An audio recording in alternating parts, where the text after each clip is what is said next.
मेरी सहेली का पति उस रात बहक गया और उसने मेरे साथ वह कर डाला जो मैं कई दिनों से उससे चाह रही थी, पर वह पहले नखरे कर रहा था। फिर मैंने ऐसा खेल खेला कि उसे मेरी अमानत की सेवा करनी ही पड़ी, और उसने भी अपने काम में कोई कमी नहीं करी, और पूरे दिन रात वह मेरी अमानत की सेवा पूरे मन से करने लगा। मेरा नाम हेमलता है और मेरी उम्र 32 साल है, पर मेरा फिगर किसी 18 साल की लड़की की तरह था, जिस कारण लोग मुझे अजीब नजरों देखने पर मजबूर हो जाते थे। पर मुझे किसी की परवाह नहीं थी और मैं अपने आप का पूरा ख्याल अच्छी तरह से रखती थी।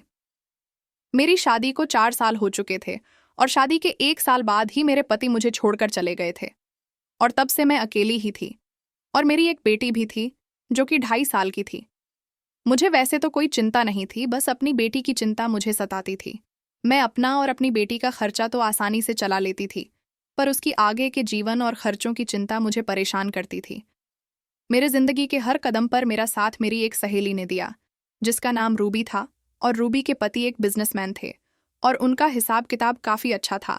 अब कुछ दिन बाद मेरी नौकरी छूट गई, जिस वजह से मैं काफ़ी परेशान रहने लगी, और फिर मैं आखिर में अपनी सहेली के पास गई और उसे सारी बात बताई।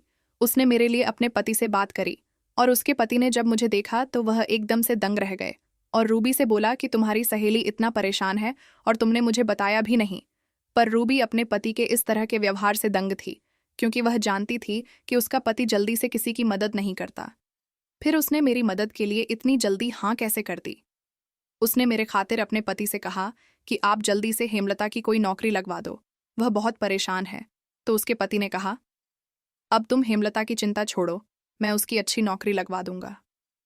उसके अगले ही दिन मेरी सहेली के मम्मी की तबीयत खराब हो गई, तो उसके पति को अच्छा मौका मिला और उसने मेरी सहेली को उसके मायके भेज दिया और कहा, तुम यहाँ की चिंता मत करना और हेमलता के बारे में भी मत सोचना, मैं सब संभाल लूंगा, तुम जाकर अपनी मम्मी को देखो।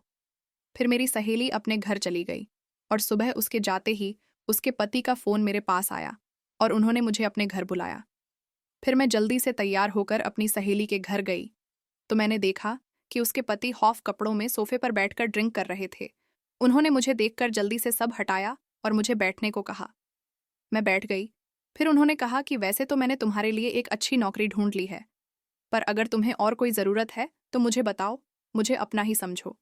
पर मैंने कहा, और ऐसी कोई ज़रूरत नहीं है, बस आपने मेरी नौकरी लगवा दी तो मैं आपका एहसान नहीं भूलूंगी।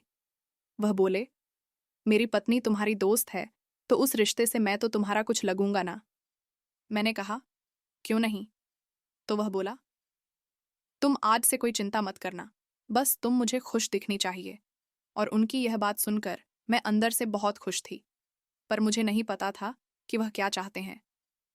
फिर उन्होंने कहा, तुम्हारे पास कोई वाइट ड्रेस है जिसे तुम कल इंटरव्यू में पहन सको?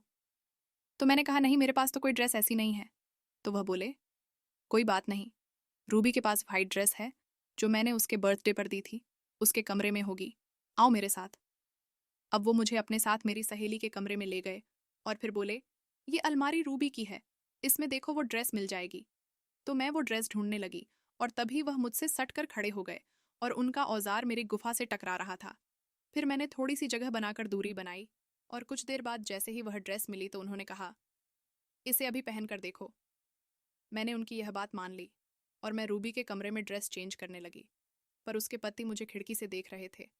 ये मुझे नहीं पता चला और उन्होंने कपड़े बदलते पर मेरे जी भर के दर्शन किए, और जब मैं कपड़े पहनकर बाहर आई तो वह बोले, हेमलता, तुम तो एकदम अप्सरा लग रही हो, तुम इतनी सुंदर कैसे हो? उनकी यह बात सुनकर मेरे अंदर एक अजीब सी हलचल होने लगी और उन्होंने तभी मुझे गले लगा लिया, और मैं उनका विरोध नहीं कर पाई, क्योंकि एक तो वह मेरी सहेली के पति थे और दूसरा मेरी नौकरी लगवा रहे थे, और फिर मैं कई दिनों से किसी आदमी के पास नहीं गई थी, तो उन्होंने जैसे ही मुझे गले लगाया मेरे भी अरमान जाग गए। दोस्तों, उस वक्त उस बड़े से घर में सिर्फ हम 2 लोग ही थे।